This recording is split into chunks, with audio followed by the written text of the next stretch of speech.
It is Saturday, the 13th of September, 2025. I'm actually just going to see if my volume's up. Still a lot of information getting discussed, theories being discussed on so many different social media platforms and in conversation, even last night. And I just want to give my own assessment, my own theories of whether these are valid or not, because I am a truth seeker. And so people have shared this with me numerous times and asking if this is the same person. I did say this yesterday as well. I don't know. I don't think it's the same person. This is not something that I've looked too much into, but I'm just saying that, let's say, for example, it was the same guy, which I don't think it is. But I mean, again, there's a lot of similarities. These like security details, they work multiple contracts with multiple high value people, VPs, etc. And so it just could mean that he's like just another staff member that's doing again multiple security details for multiple different people, if that makes any sense. And so I just wanted to share that, and I'm going to share a video of them moving because that's more important as well. Let's see here. Okay, so because there are definitely questions that I still have regarding him jumping off the roof and where the gun was located, dismantling the firearm, a 30-06, a hunting rifle, essentially. Brad Garrett, an ABC News contributor. Brad, we were showing that video released yesterday of what the FBI says is the shooter running across the roof of a building, then jumping down, and then watch as he jumps down right now. Sort of scales for a second, drops to the ground, and then you can see them sort of running in a casual fashion, or at least walking quickly away from there. And I think for a lot of people not in law enforcement, you look at that and you think, that person's dressed in dark clothing, they've got a hat on, you can sort of barely make out who they are at all. What do you see when you see a video like that? How much evidence is in there that those of us who aren't professionals don't notice? Well, assuming that you can link him, as we've talked about earlier today, to this crime, linking him to the weapon, etc., it's all about taking pieces of information of the timing through the video, assuming that's the same person that you did. Person, again, you got to link him to the crime, but it puts this person in the proximity. No. Just looking at his pockets. On the roof at the time that Charlie was shot. And so that is all part of putting this case together. Timing, he's the right guy. Weapon matches. If it does, he provides a confession if he has. All of that goes together in proving this case. Now, the way he sort of casually, it seems like to a certain extent, you have to look at the mindset of these type of shooters, because just think about what risk he's taken to even do it. But it was so important to him to do what he has done, and probably felt a high of some sort as he's coming off that roof, that he accomplished, apparently, what he went there to do. And now he's got to get away. So, I mean, you can't read all of what I just said into the way he jumped off the roof. I'm only suggesting that all goes together, and it may have something to say about, he's accomplished his mission, and now he's got to escape. And redacted as well. I'll just share a clip because they have someone discussing that footage as well. This is the one. His right-hand man when it comes to security. The SUV after he. I will say that obviously these hand gestures and these body gestures that are being conducted, this could be something that is organic, or it might be coding. Right, and that's the point of it. That's why they do things like that when they're communicating with people, because it looks natural, if that makes any sense, or natural body movements or mannerisms and behaviors. It could have just been sheer just bad timing. So many different factors at play. So for people just to say that, oh yeah, it looks obvious, so then it must be, men in the back, these bodyguards I'm talking about, you know, sharing some kind of a signal. I would need way more proof, way more proof. Jot. Were they with him for a long time? Do you know any information about his security detail, or those people might be behind him? So the guy in the black shirt is always with Charlie. He's like his right hand man when it comes to securing Charlie in the tent. But I had never seen this person with the white hat before. At any other events. It might be a student that goes to Utah Valley University. He was videoing, and we still haven't seen the video from that angle on his phone, which kind of begs the question: is this person staying incognito? And then I've seen another angle close? I mean, he's. But wait, Carson, hold on. What he just said was important. The guy giving the hand signals is his main guy. No. It's the guy with the black shirt. Black shirt is his main guy, but that black shirt guy does give some kind of strange signals. So is it possible? Oh, as well. He does. Yeah. So Yeah. if that is his closest guy, what were those signals? Did he have a fly on him? Did somebody ask what that was about? I know it's a very interesting question. I'm sure the police are looking into it right now. Hopefully, they're analyzing this video and those individuals. I believe it might be another sign for some type of security, but it's really interesting that those signs that he's making is also coinciding with what's going on with those two other white shirts in the background. It's just all very interesting. I just want to keep this video up if you can, Philip, because this is inside of that security gate. There's a gate around where you have his security in a black shirt, and then you have this individual in a white shirt making these weird hand gestures behind the security gate, almost like adjacent, right next to his security guard. So if we don't know who this guy is, how in the world is he? Fixes his hat, tugs his ear. Again, this could be normal behavior. Or he could be communicating, but not like some kind of a hit job. He could be communicating possibly with someone from within the detail that might be out in the audience or in another location. We don't know yet. Right behind Charlie Kirk, inside of a fenced area. Obviously, we don't have the answers to that, but this is just one of the mysteries we're going to continue to look into. May I ask a question? At the events that you've gone to that are in this fashion, was he scared? I'm sure he was threatened all the time. Was it just something he lived with? So when he came to Arizona State University, we were helping him throw out hats and him to go talk with the students. And it was almost like a happy place for Charlie to be behind the tent and then out walking with the crowd. He was just. Yeah.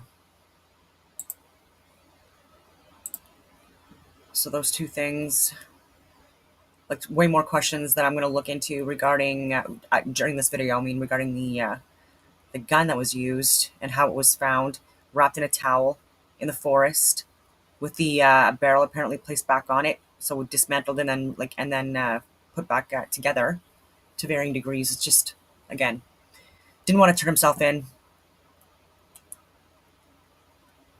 There's so much, but I'm going to wait for Stephen Gardner because he actually had a good video on this. And he was misquoted a lot too. So many people are so ignorant, like it's the same things. Oh, he didn't empathize with people. Didn't think that was good, but completely being misquoted. So this is the full quote. I shared this yesterday or the day before.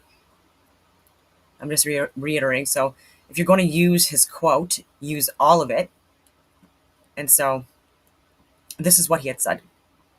I can't stand the word empathy. I think empathy is made up is a made up new age term, and it does a lot of damage. Sympathy is a better word. He's saying sympathy is a better word than empathy. That's what he was saying. Because empathy means you are actually feeling what another person felt, and no one can feel what another person feels. if you actually understood and further unpacked it, but people are so lazy and ignorant and low IQ that are just using that first part of that quote and not even taking the 2 seconds it would take to read the rest of it, just because it fits into their narrative, reinforces their bias, justifies the horrific murder of an innocent human being in front of his children and wife, or at least his daughter, traumatized for life. And they're doing things, you know, I give people a pass when they've just gone through something incredibly devastating. Like his wife, for example, her sharing a story or a post of her touching Charlie's hand and crying. You know what I mean? This is yesterday, whatever. And people were saying it's in poor taste. Like, you have never experienced what she's experienced. She literally just witnessed her husband brutally murdered on live TV, essentially. And so she gets a pass. Like, people manage things differently. And I was going to say that too about the guy in the crowd that was standing up, and he was seemed to be happy, and he has been getting roasted online with, like, where he feels a threat to his life. And so I'll just say this as well, like, people don't understand or know how people are going to react in really traumatic situations. And so he is saying this could be true or not true, but sometimes we have to give humanity the benefit of the doubt. He's saying that he was doing that in order to be a distraction, so that if there was still a shooter out there, then he would be the distraction. And so he was trying to get attention. There was even a couple of other photos out there of him assisting and covering like another person in the crowd. And he's saying that he was there for Charlie Kirk, to meet Charlie Kirk, etc.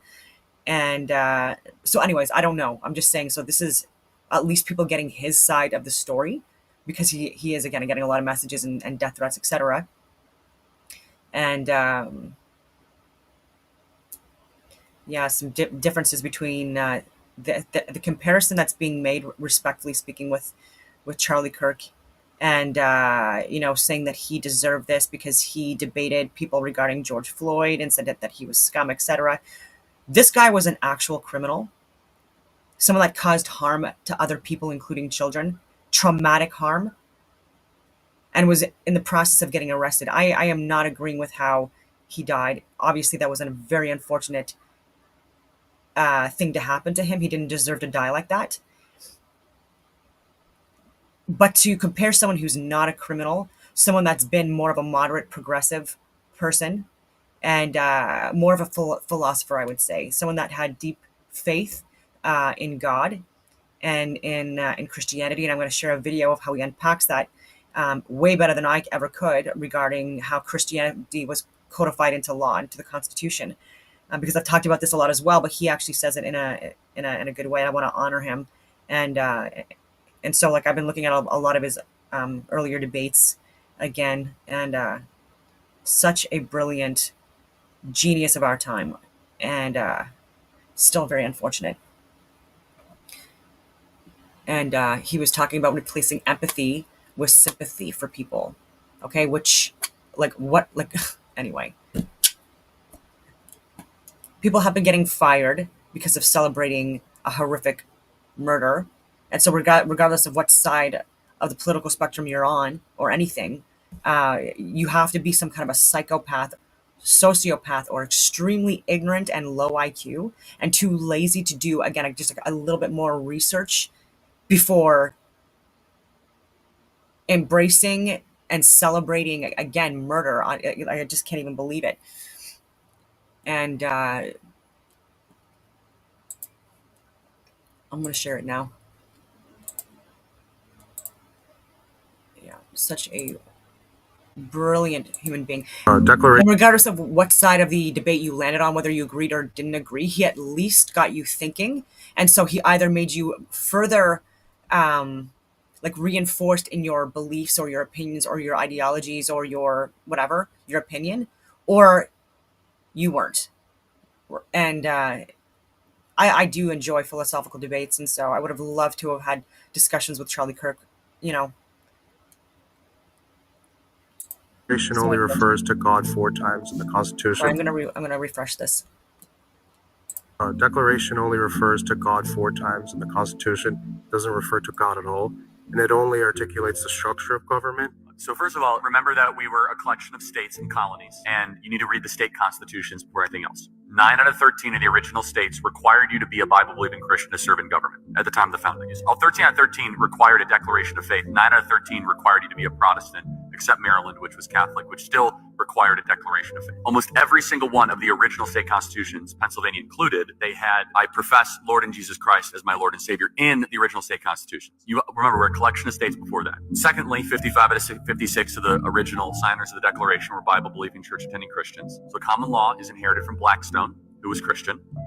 A common law is an outgrowth of the scriptures. So let's go to 3 principles of common law: presumption of innocence, due process, and jury of your peers. All 3 are biblical principles, wrapped into the ultimate biblical principle that you shall not favor justice if you are rich or poor, which is in Leviticus 19, right before the most famous part of Leviticus 19, which is that you should love your neighbor as yourself. But before that is that in the administration of justice, you shall not favor the rich or the poor, which is the idea of blind justice. We get that in the West, which is incorporated also in the New Testament ideal. Neither slave nor Greek nor Jew, you're all one in Jesus Christ, which we get the idea of human equality. These are all biblical ideas. They're not Enlightenment ideas, which is they kind of get conflated at the time. But more importantly than that, they say that God was only mentioned 4 times in the Declaration of Independence. Well, that's a big deal. Okay. Laws of nature and nature's God. The last paragraph of the Declaration reads as a prayer. It says, we appeal to the supreme judge of the universe. Who's the judge of the universe? Jesus Christ. It says in Revelation that Jesus will judge the earth on his throne. So in the Declaration, they were praying to Christ our Lord as a prayer very specifically. Thirdly, as I said on stage yesterday, Deuteronomy was by far the most quoted book, religious or non-religious, in the time of the founding when they were putting together the Constitution. More than John Locke, more than Montesquieu, more than Blackstone. So the book of Deuteronomy, which talked about laws, customs, traditions, it was Moses' farewell address as he's about to say goodbye, say, hey, good luck in Canaan, guys. Here's how you should set up your form of government. But finally, and most importantly, let's look at actually what the founders said. John Adams famously said the Constitution was only written for a moral and religious people. It was wholly inadequate for the people of any other. The body politic of America was so Christian and was so Protestant that our form and structure of government was built for the people that believed in Christ our Lord. One of the reasons we're living through a constitutional crisis is that we no longer have a Christian nation, but we have a Christian form of government, and they're incompatible. So you cannot have liberty if you do not have a Christian population. Declaration only refers to God I 4 listened to times. that so many times. So incredibly well said.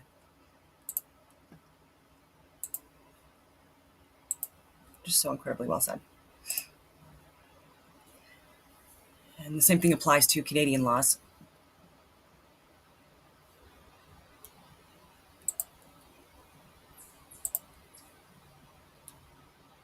We are now learning from breaking bombshell news out today that Charlie Kirk's killer was living a double life. His trans boyfriend and roommate is now fully cooperating with the FBI and spilling the beans on everything. I'll share what we know up to this point. Thank you guys so much for liking and sharing these videos. Please share this with family and friends because there's a lot of misinformation out there and I want to give you guys the truth.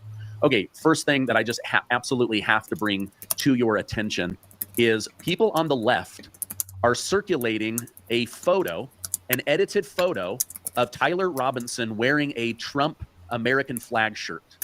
This is not right. This is not correct. So an account with 5 million users on X photoshopped Tyler Robinson in his dorm room in a normal shirt. They put a Trump shirt on it, and then they zoomed in and said that this is the Trump terrorist that killed Charlie Kirk. That is incorrect. That is false. You can see, look at the hat, the glasses, the bed behind him. It's the exact photo, but they've done Photoshop to try to connect him to the Make America Great Again movement, to Donald Trump, and to MAGA. Do not fall for it and share this with others because we have to get the truth out about what's really going on in this situation. All right, now some bombshell news came out. More details are coming out about the rage Tyler Robinson had for Charlie Kirk and right-wing politics. Yesterday, it came out that Tyler Robinson was the assassin. It also came out that he's a white male from southern Utah that was raised in a traditional home with a mom and dad and Judeo-Christian values. This new information unleashed hell on the internet. People were saying, see, he's not black. See, he's not trans. You see, he's a violent MAGA. He is a Trump fan. They killed one of their own. This is white on white crime over and over and over again. Well, now we're learning that, yes, this young man was raised that way. But in the last 4 years, he's had a 180-degree turn since leaving home and graduating high school. This guy was deep into the dark web of left-wing ideology and left politics. He was even living with his transgender boyfriend. So this is what we're learning today. Tyler Robinson reportedly has been living with a transgender partner. They don't say a boyfriend, but a partner who was transitioning from male to female, according to law enforcement. Now, the partner is coming forward and working with the FBI to help them better understand. They're going through cell phone, computers. What videos was he watching? What articles was he reading? Where was he getting all of his information? Now, the person is described as Lance Twigg and is a biological male that identifies as female and was in the process of transitioning while living together and dating. Again, this is just the news that's out today. But this person is fully cooperating with the FBI. Now, we don't know that there's any involvement, so I don't want any hate heaped upon this person, but obviously there was a lot more going on than we know.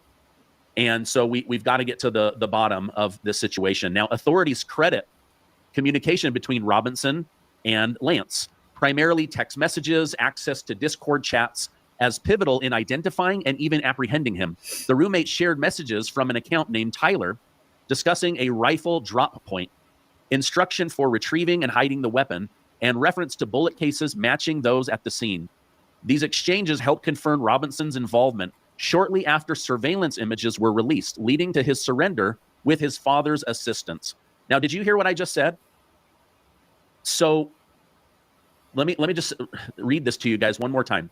The roommate shared a message from an account named Tyler discussing a rifle drop point, how to retrieve and hide the weapon, and reference to the bullet casings matching the crime scene.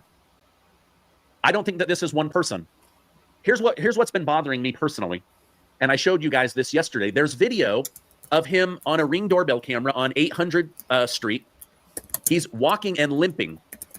Many people thought he had injured himself from dropping. Then it was discovered based on timestamps that this was him walking to the event. And he's limping probably because he has a gun in his pants. Either that or to throw off the Ring doorbell cameras that he was somebody else, right? Like, oh, it couldn't have been this limping guy because we have the runner running and jumping off of a roof, right? So here's the thing that's mysterious. All of a sudden, everything the FBI is sharing, him walking around, walking up and down the stairs, going up the ladder, jumping off the roof, there's no gun. There's no gun getting to the roof, and there's no gun when he gets off. And magically, they find a gun and unspent bullets in a forested area behind the school. So how did he get the gun in, and how did they get the gun out? Something is not adding up. But according to this roommate, under this Discord chat named Tyler, instructions on rifle drop-off, hiding and retrieving the weapon, and the bullets described. Now, investigators are examining the roommate's insight, trying to better understand the thinking of Tyler Robinson. Now, reports indicate that he comes from a conservative family in Utah, had been deeply indoctrinated over the last couple years with leftist ideology. This includes far-left content, anti-fascist influence, and possibly transgender-related material, though specifics remain limited. The bullet casings at the scene were engraved with phrases from video games and an Italian anti-fascist song, but early claims of transgender ideology were debunked and then later were made true. And now everyone's saying, what is the truth? Because how did the gun get there? And how did the gun get into the woods? None of it's making sense. And did you know that as of right now, the FBI is admitting we don't know where the discharged bullet is? Is it in Charlie's body? Probably not. There's nothing behind. So that is missing, although they say it's been shipped to Quantico for examination. So a lot coming out. So, you know, he wasn't trans, but it seems like he might have been dating somebody, and he was definitely on the dark web learning all about leftist ideology, wokeism, DEI, all of those things that are now proven to be so damaging to young minds. So that is the breaking news that I wanted to share. And as I know more, I will come on and share more with you. Now, fellow conservative podcaster Benny Johnson, he was on Fox News talking about how angry he is, saying that he is committed more than ever to pushing forward the America First agenda, making sure that Charlie is never forgotten and that the left understands that we will not be intimidated. Let me go ahead and share that with you because it was really great. Who joins us again. Benny, your thoughts on Jesse, what you thank just you. witnessed. You evil, evil bastards.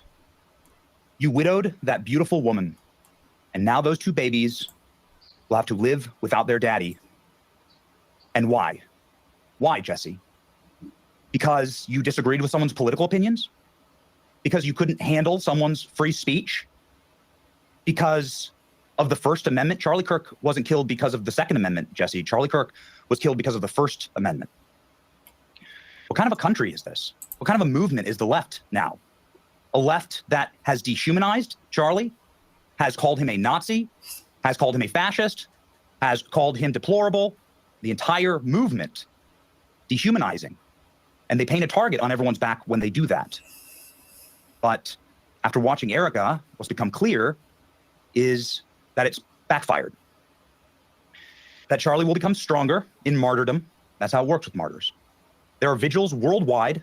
17 different nations right now have ongoing vigils for Charlie Kirk. And that Charlie's life is going to carry on in Turning Point USA. This is something that I wanted to tell you, Jesse, because I've known Charlie and worked with him for a very long time. He loved your show and he loved your work. And it was a profound honor for him to come on this program. And you got to witness the same thing that the rest of us got to witness in Charlie's life, which is the hand of God. And I don't think I've ever witnessed a miracle before. But watching Charlie work and watching what he was able to build and watching the prophetic nature of what he said and the work of his life, I know that I witnessed a miracle. I know that I witnessed the prophetic hand of God working and moving today. And God is the author of life and death, and he chose to bring Charlie home. I won't ever understand why. I don't know, but I know this. He is a Christian, an American martyr, and we'll remember him by continuing his work. So help us, God. Benny, thank you so much. And we love Charlie and we love everybody at Turning Point and you, of course. And Erica, I'm just in awe of. I'm in awe. That was something like I've never seen before. Thank you so much for joining us. Please come on Jesse Waters Primetime anytime. All right. If you didn't see Charlie Kirk's widow, Erica, give a very composed speech last night, it's already got millions and millions of views. I personally would not have been that calm or composed. It's wild. And yet, as Nancy Pelosi says, we can't control what our voters do or the messages that they receive. Like, we spew all of this rhetoric, but we don't make them go do violent things. Like, we can't control what our people do. Oh, that's weird, because you guys were saying that everyone was under the control of Donald Trump and that Trump ordered the hit on the Capitol, even though he had nothing to do with it. But now that it's on her side, she's saying, oh, we can't control people. And so people that are all over the world, again, are holding vigils and moments of silence that are disgustingly getting interrupted. You can't shut your mouth for like a minute to honor someone that was just trying to have debates, peaceful activism, never called for violence, was, again, so misrepresented in the media. It's absolutely disgusting how involved and complicit they are in politicians. Oh my God. Just absolutely nonsensical.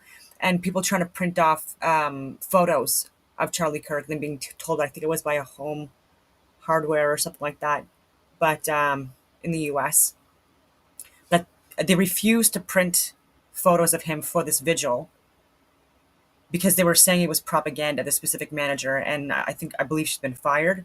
So again, this is what free speech is about. So there are people that have been celebrating and saying that he got what he deserved, all these disgusting things.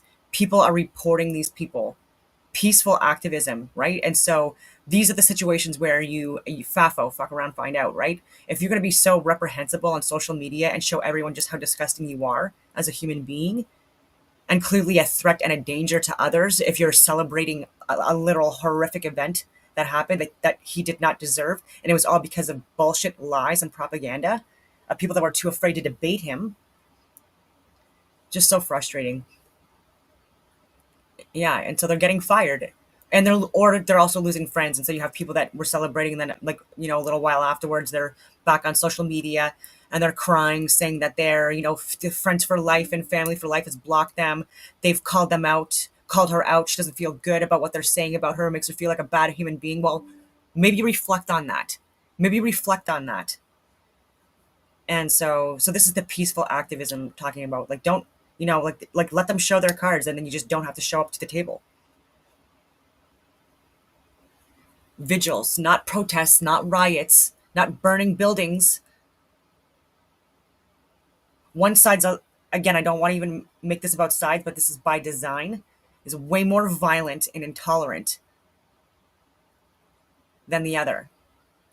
And I've said this before too, where there was, and I've shared the receipts, I've shared the proof, I was tagged, my home was tagged, I was doxxed by a man named Autumn Rain, calling me a bigot.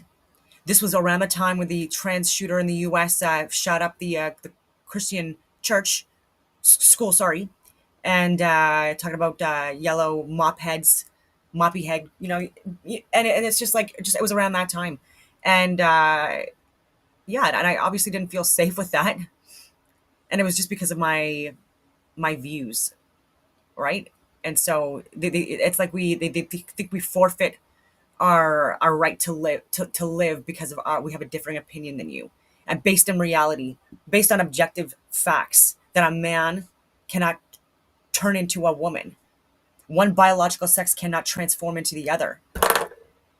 Just because I said that, things like that, and that children shouldn't be going through irreversible damage at so many different levels, including emotionally and physically and spiritually, by allowing them to get these hormone blockers or these hormone treatments or these surgeries, again, where there's bodily mutilation, and this is not informed consent. This is nonsensical. So for me, for having those views, just like Charlie did, again, more moderate, do what you want as an adult.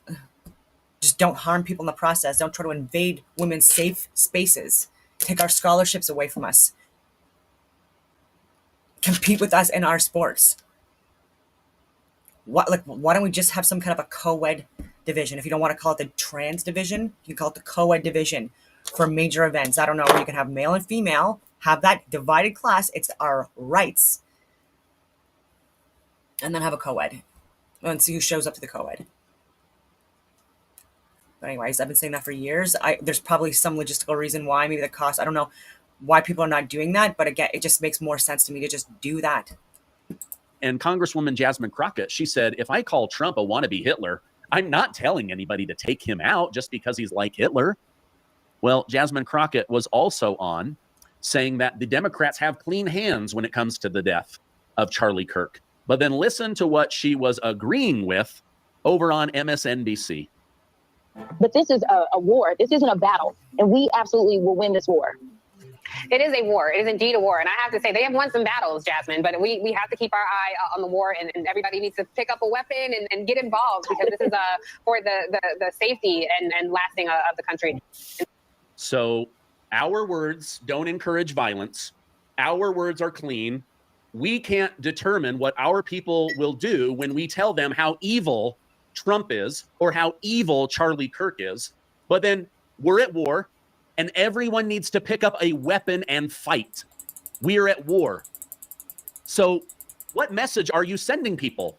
These are the most evil people on the planet. They're equal to Hitler. We're at war. Pick up a weapon. And then they say all of the violence comes from the right. Give me a break. This is just pure propaganda. Absolutely propaganda. Now, former U.S. cybersecurity expert Mike Benz, he's been on the show a couple of times. He says, you know what? It is time for a public firing squad so that people can see with their own eyes there is consequence for bad behavior. Let me go ahead and play that for you. As soon as we find this, I don't agree with that. Monster, I want him strung up. I want crows to eat his. Like that again, you're creating more trauma for the world to see, and possibly children as well, because social media is not regulated. There was even a teacher that shared the video of Charlie Kirk getting murdered, assassinated, martyred, whatever you want to call it, to children. Insides out. I want it to be publicly televised after a guilty verdict, due process, and administered by the law. But I want the most monstrous, gruesome death that we just had to watch. I want that to be etched into the halls of eternity so that anyone who tries to do anything like this ever again sees what their own insides look like on national television. And their family will have to see it the way Charlie's. I'm going to reiterate, I don't agree with that. This is what savages do.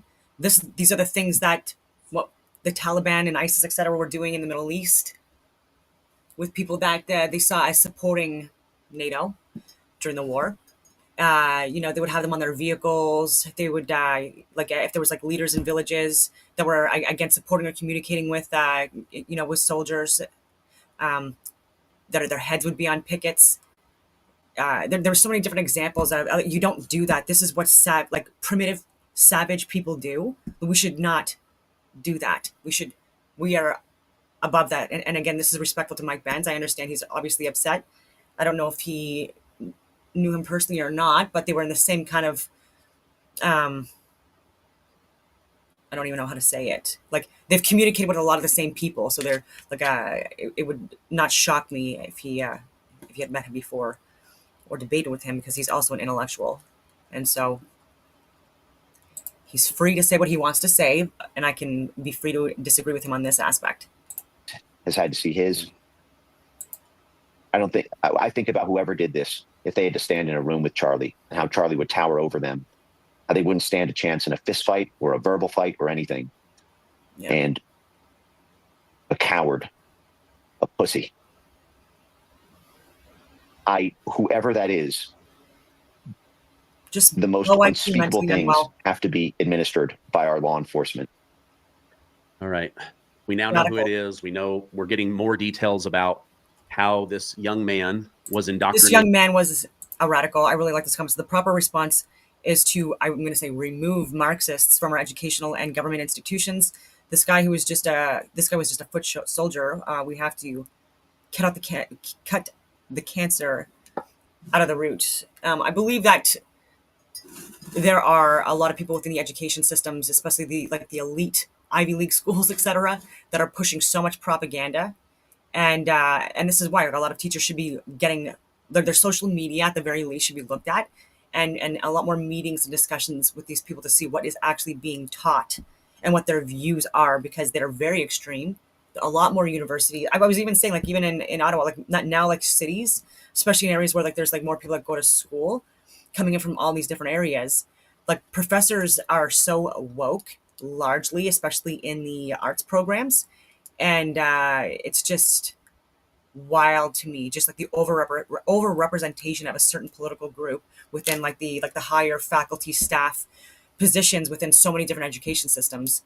And these are the people that are also giving input to cabinet and to DC, et cetera, on so many of these different policies and bills and projects for, you know, social welfare programs that are doing the opposite of assist people or help people. In Africa too, I forget which country it was, but they are looking at not having France has been apparently offering military protection now for many, many years. And there are people where they don't have clean water.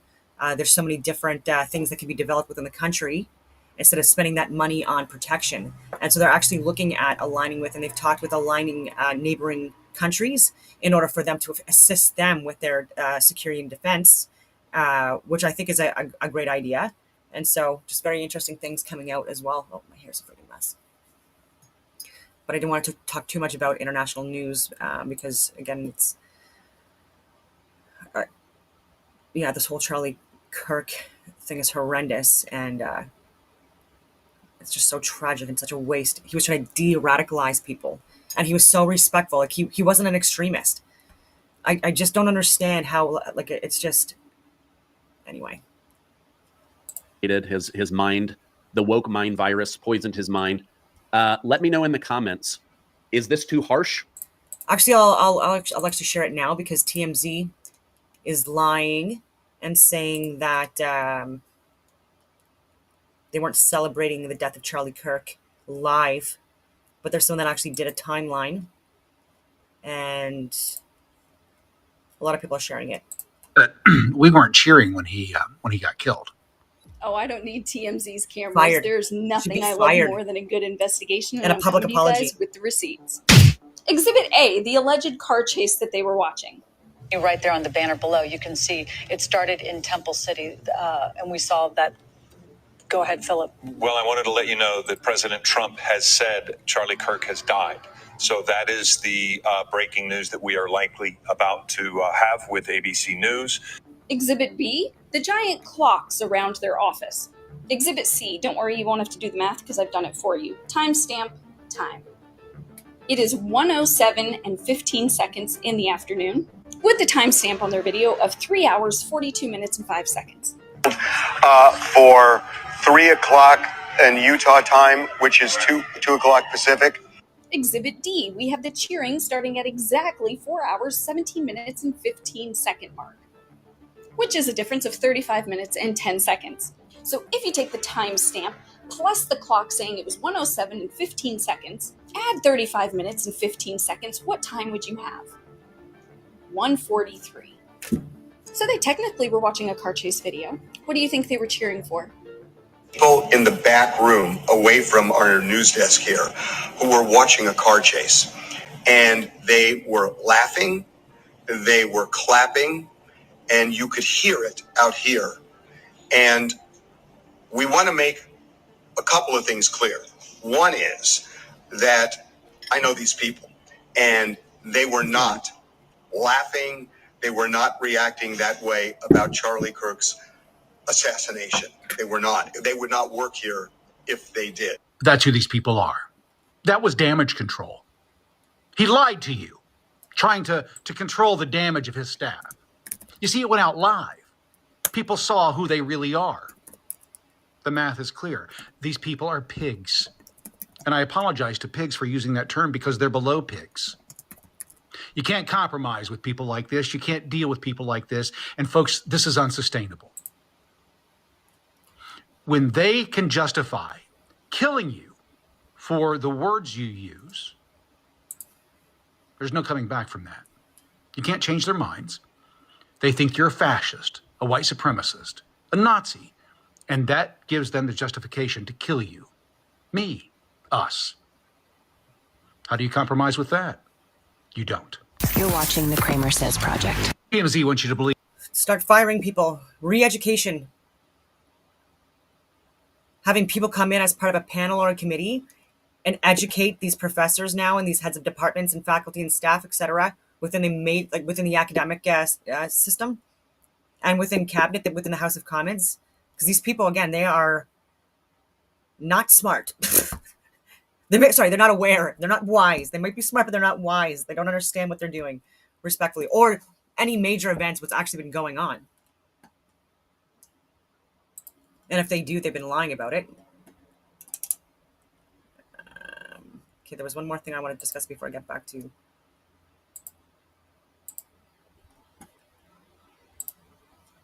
Stephen Crowder. No, Gardner. Okay, so this comment.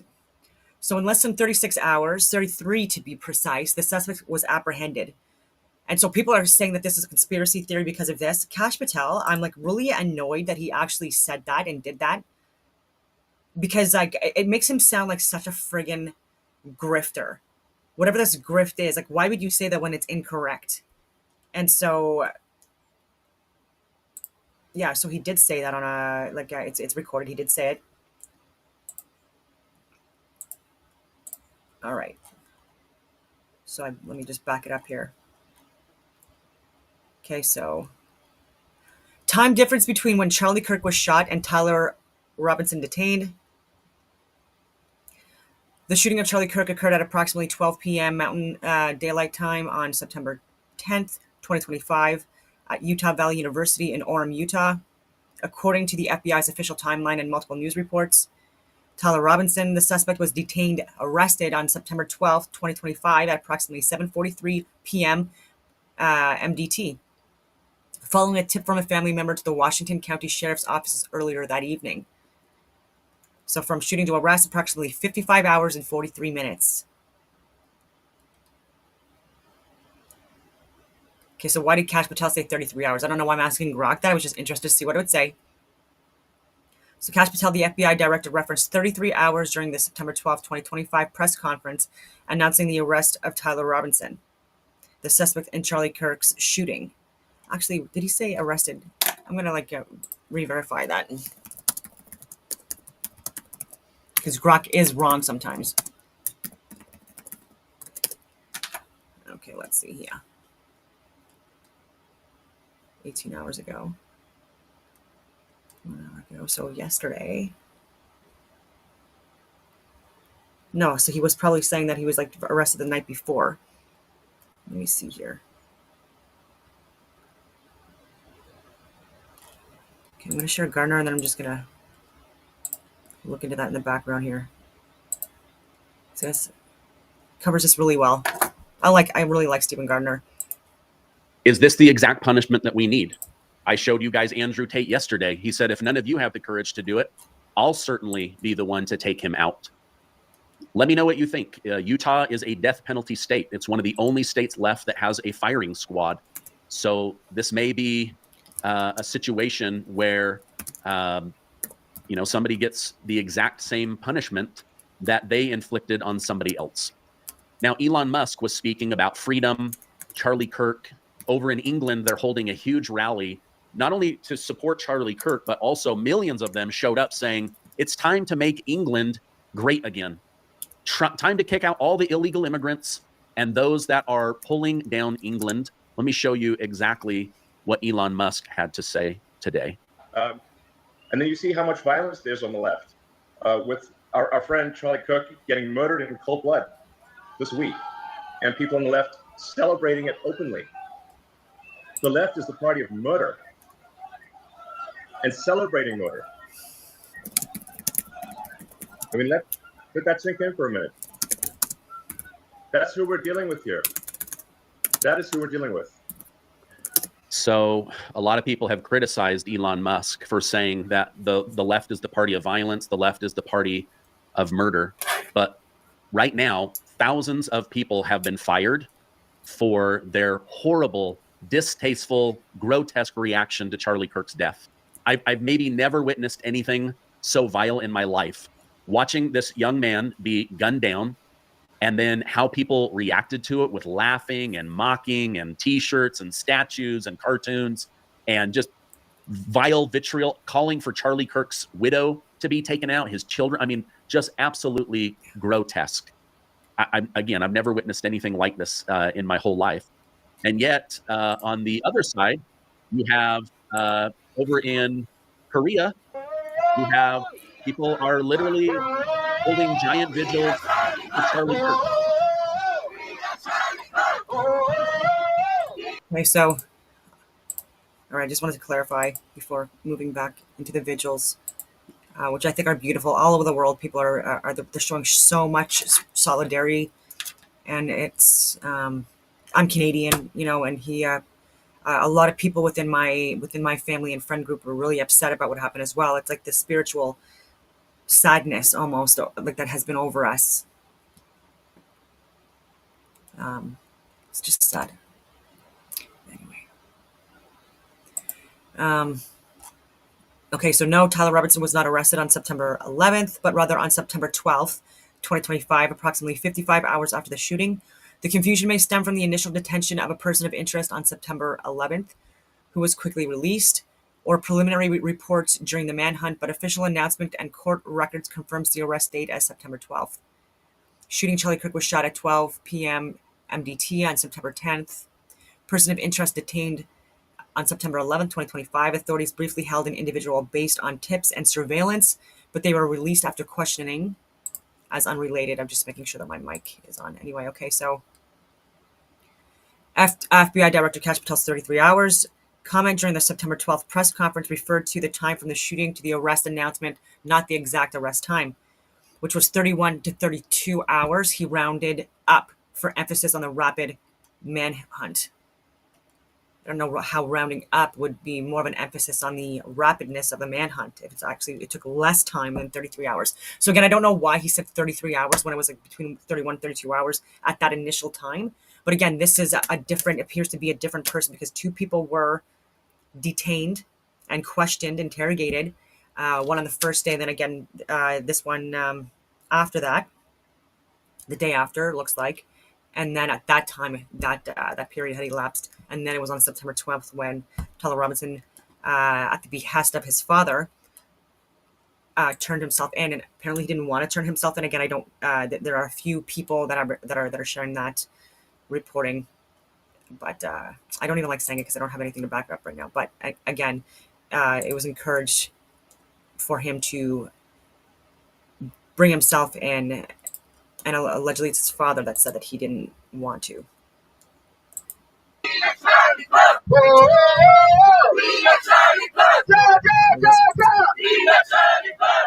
So in 17 nations, they're holding vigils. And in South Korea, even though they speak Korean, they're chanting, "We are Charlie Kirk."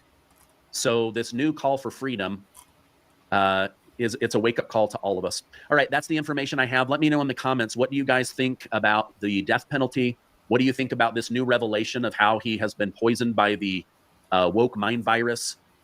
His left-leaning ideology after being raised in a conservative household. Now revelation from the transgender partner, spilling the beans on the stuff he was watching, reading, his Discord accounts, Telegram, his TikTok, all of that. They're going to be going through all of that. All right, I love you guys. Stay safe, and I will see you on the next one.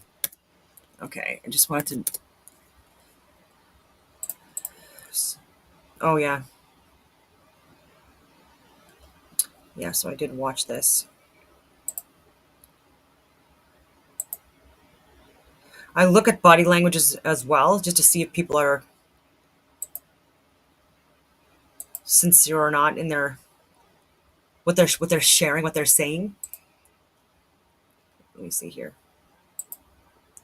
Okay, so like I remember when I first saw the video, it was a long time before she actually started speaking. Okay, anyway.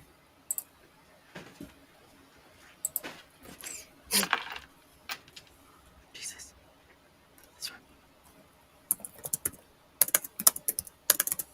Good evening. My name is Erica Kirk. Charlie Kirk is my husband. I first want to thank the local, state, and federal law enforcement who worked tirelessly to capture my husband's assassin so that he can be brought to justice. I want to thank the first responders who struggled heroically to save Charles's life, and the police who acted bravely to make sure that there were no other victims on that terrible afternoon. So even regarding that, I'm still looking at things, by the way, but people are sharing from prominent accounts, which is really frustrating. And I'm going to say it, because like these are people that are within the flat earth truther community that I hold in high regard. And I do believe that there's absolutely been false flags and staged and planned events where people actually didn't die. I've reported this stuff, right? Like I try to come from an unbiased perspective or lens, regardless of what political side these people fall upon or anything. I try to just show the truth about things, a different interpretation, because even people within the independent media do sometimes get it wrong. Oftentimes get it wrong, but not as much as mainstream legacy media. And just like sharing like a photo of the security guards, the bodyguards, whatever you want to call them, executive protection specialists, when they were moving Charlie Kirk into the black vehicle, SUV, whatever you want to call it, to transport him to the hospital. It's very clear that this is AI generated. And so it takes credibility away, respectfully speaking, away from the community when you are so smart and better than that and sharing so much good information, believers in God in some cases as well, et cetera, like just good people, regardless of what religion they're following, good people, good human beings, trying to share the truth, and just a little, I want to say sloppy. I'm not gonna name names because again I don't want to call anyone out. Judge not lest you be judged or whatever. But I think it's important to address that. Just very clear, like even just looking at the fingers and the hands, like there's like 10 fingers, like on this example of this photo I'm talking about. So all I did was just make a comment on the photo and said that that specific photo that's being discussed surrounding the events regarding the things that they were assessing regarding the bodyguards and the transportation of Charlie Kirk, etc., and this possibly being a false flag staged event.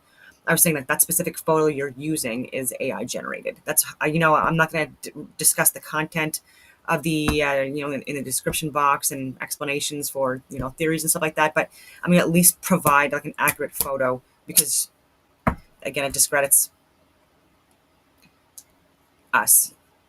And even with symbolism does matter. And so again, like I've discussed this as well about gematria and numerology and people who target specific key dates and using key numbers and sacred symbols, etc., in order to communicate with other people where this language is known within their community or a cult ideology group. There's so many different ones all over the world, and it's just people's misinterpretation of the creation story. Anyway, I know I'm rambling.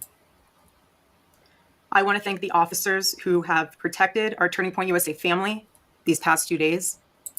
And I want to thank the Turning Point USA board, the COO, Justin Strife, and my husband's chief of staff, the amazing Mikey McCoy, for all their work in these terrible days to be the stability for our family and for the wider Turning Point USA family as well. My heart is with every one of my husband's employees who lost a friend and a mentor. I want to thank the staffers of his amazing Charlie Kirk show, who helped him broadcast from this studio, this chair. Every day he loved it. He loved what he did. I want to thank the millions of people who have shown their love for Charlie here in Phoenix, across America, and worldwide. I want to thank my husband's dear friend, Vice President Vance, and his phenomenal wife, Usha, for their love and support. You guys honored my husband so well bringing him home. You both are tremendous. I want to thank President Trump and his incredible family for the same. Mr. President, my husband loved you. And he knew that you loved him too. He did. Your friendship was amazing. You supported him so well, as did he for you. 2 days ago, my husband, Charlie, went to see the face of his Savior and his God. Charlie always said that when he was gone, he wanted to be remembered for his courage and for his faith. And one of the final conversations that he had on this earth, my husband witnessed for his Lord and Savior, Jesus Christ. Now and for all eternity, he will stand at his Savior's side, wearing the glorious crown of a martyr. Charlie loved life. He loved his life. He loved America. He loved nature, which helped him always bring him closer to God. He loved the Chicago Cubs. And my goodness, did he love the Oregon Ducks. Want me to say go Ducks, so I have to since they play on Saturday. So go Ducks. But most of all, Charlie loved his children. And he loved me with all of his heart. And I knew that. Every day I knew that. He made sure I knew that every day. Every day he would ask me, how can I serve you better? How can I be a better husband? How can I be a better father? Every day. Every day. He's such a good man. He still is a good man. He was the perfect father. He was the perfect husband. Charlie always believed that God's design for marriage and the family was absolutely amazing, and it is. It is, and it was the greatest joy of his life. And over, he would tell all these young people to come and find their future spouse, become wives and husbands and parents. And the reason why is because he wanted you all to experience what he had and still has. He wanted everyone to bring heaven into this earth through love and joy that comes from raising a family. It's beautiful. Charlie always said that if he ever ran for office, I know a lot of you asked if he ever was going to, but privately he told me if he ever did run for office that his top priority would be to revive the American family. That was his priority. One of Charlie's favorite Bible verses was Ephesians 5, verse 25. Husbands, love your wives as Christ loved the church and gave himself up for her. My husband laid down his life for me, for our nation, for our children. He showed the ultimate and true covenantal love. I will never, ever have the words to describe the loss that I feel in my heart. I honestly have no idea what any of this means. I know that God does, but I don't.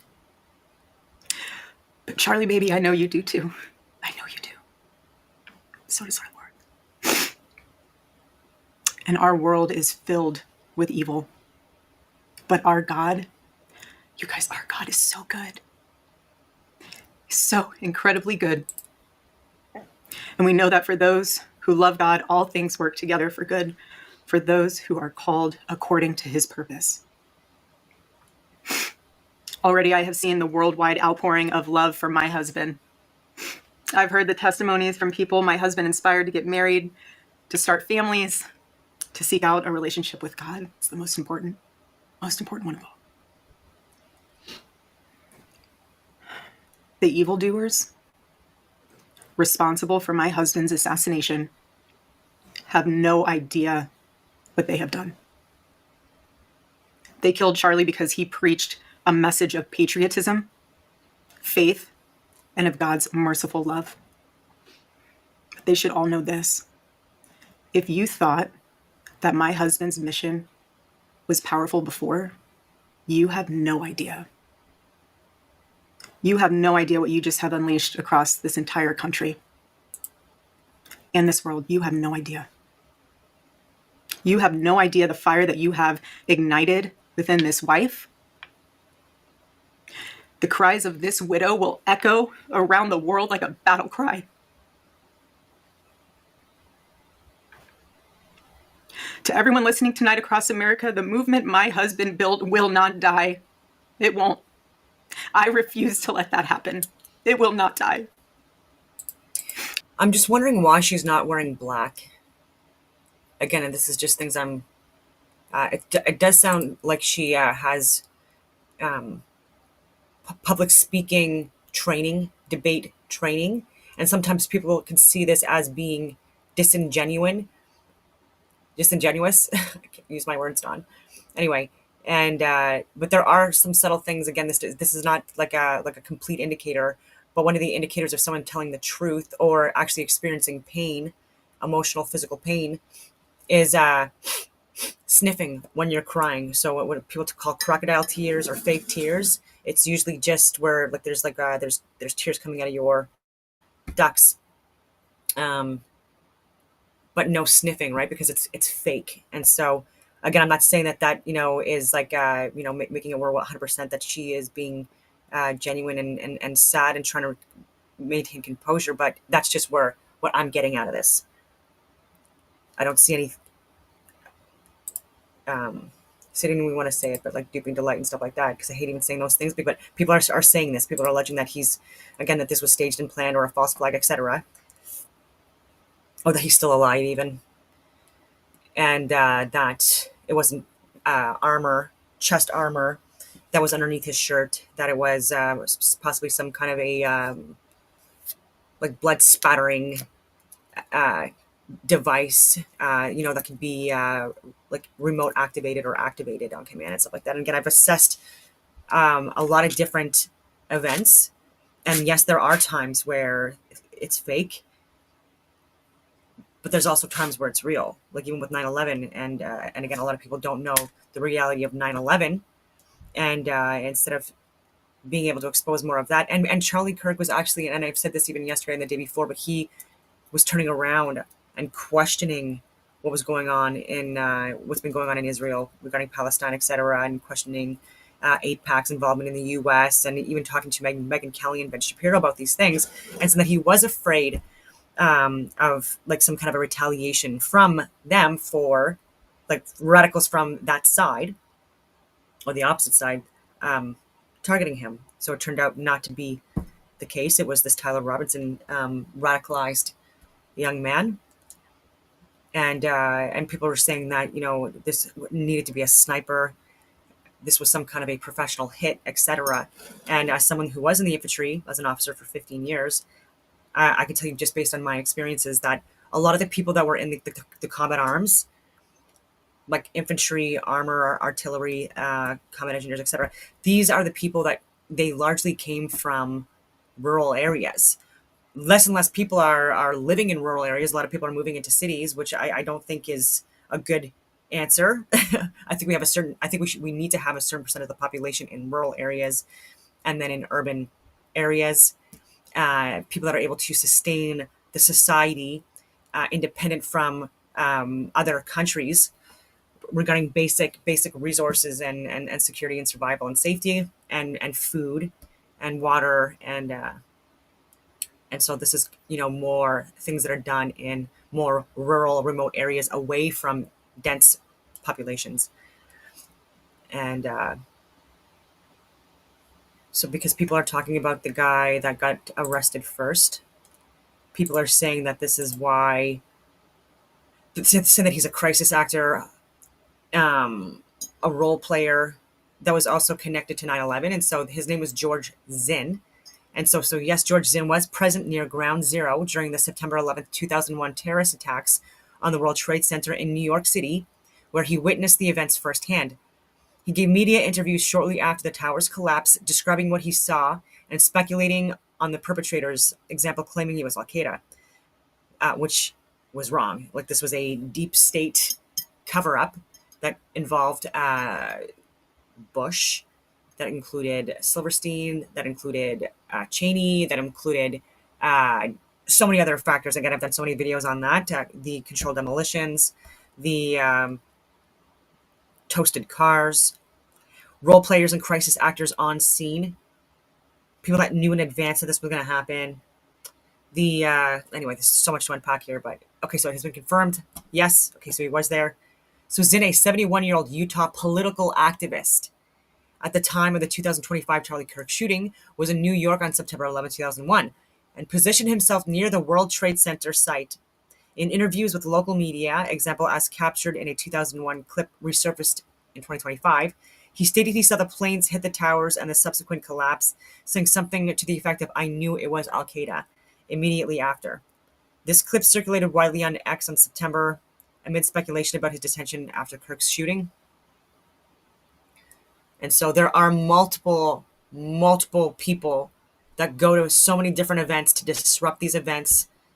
Political activists, protesters, and to like varying degrees, rioters, who go to so many different events. And again, it's like, even like, I think it might be today, there's more marches, there's there's the protests today in certain areas in Canada, and then there's counter protests.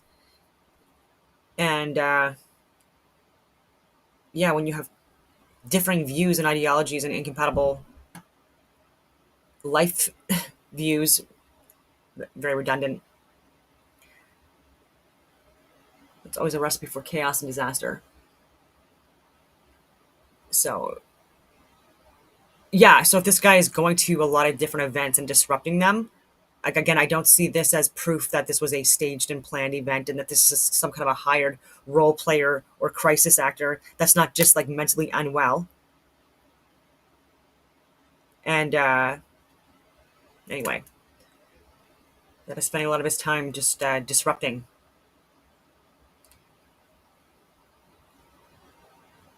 He also, okay, so the 9/11 connection is amplified. I forgot this point too, but Zinn's other coincidences, example, 2013 marathon bomb threat joke, but authorities attribute it to his pattern, exactly, his pattern of disrupting events, not deeper involvement. So this guy, again, like, all I see is a trend of someone who's mentally unwell, who seems to be like a bit of a narcissist as well. Again, I'm not diagnosing him, but yeah, an attention seeker. Ridiculous. I'm going to share more of this from Erica Kirk. So terrible. All of us will refuse to let that happen. No one will ever forget my husband's name, and I will make sure of it. It will become stronger, bolder, louder, and greater than ever. My husband's mission will not end, not even for a moment. And one of Charlie's greatest talents was his ability this phenomenal ability to choose great people to follow him. He could always find the ones who could handle any setback. And it's almost like he knew. He could see it in you. Even when you couldn't see it in yourself, he just knew. He knew you could handle it. You thought you only had 5% left, and he knew you had 15. He knew you were ready to go that extra mile even when you didn't. He always challenged people around him to work harder and to be better. He never gave up.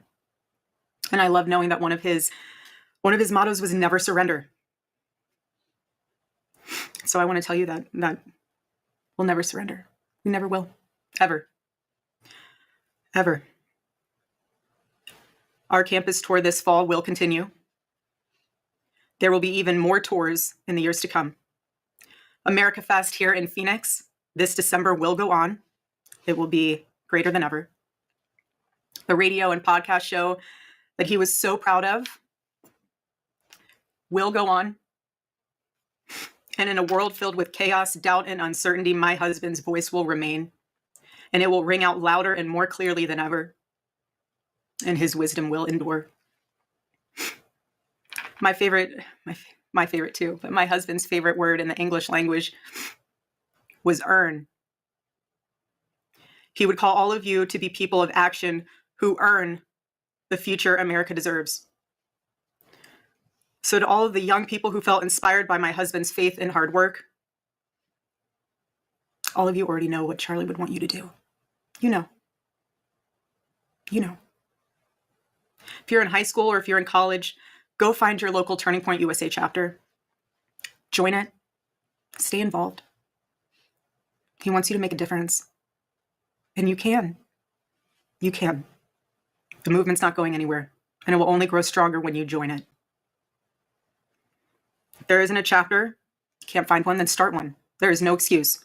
You can start one. And as my husband used to say in this room, every single day, if you want to get involved, the best way you can do that is going to tpusa.com. That's what he would say every day from this chair. Every single day. I watched his show every day, and he would always say, if you want to get involved, go to tpusa.com. If you're a pastor, join our movement at TPUSA Faith. And if you're a parent, I highly recommend that you come to America Fest in December.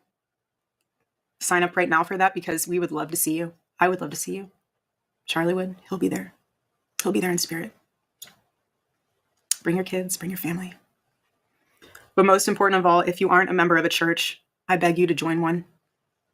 A Bible-believing church.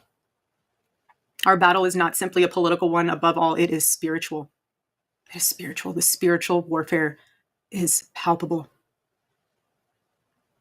Charlie loved his Savior with all of his heart, and he wanted every one of you to know him too. He wanted everyone to know that if they confess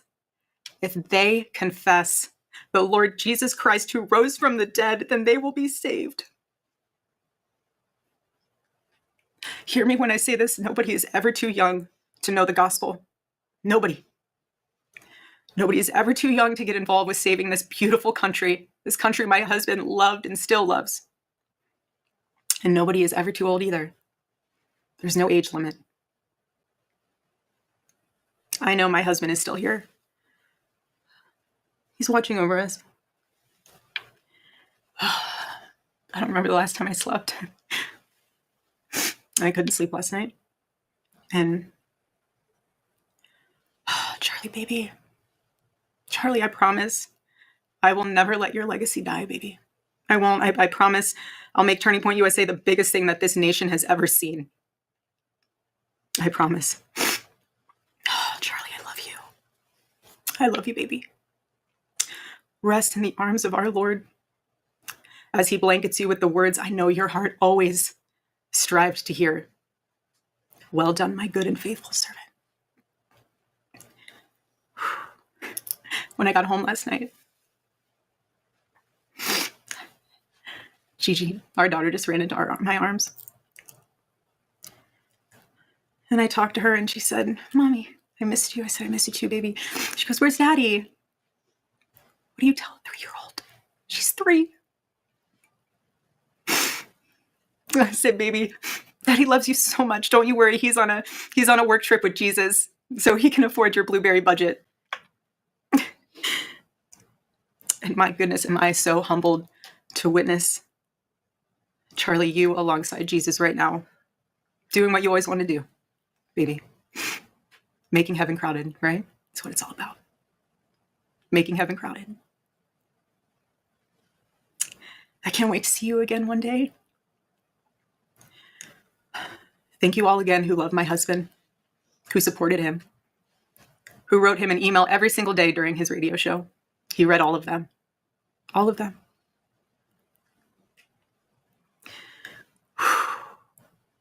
God bless you all.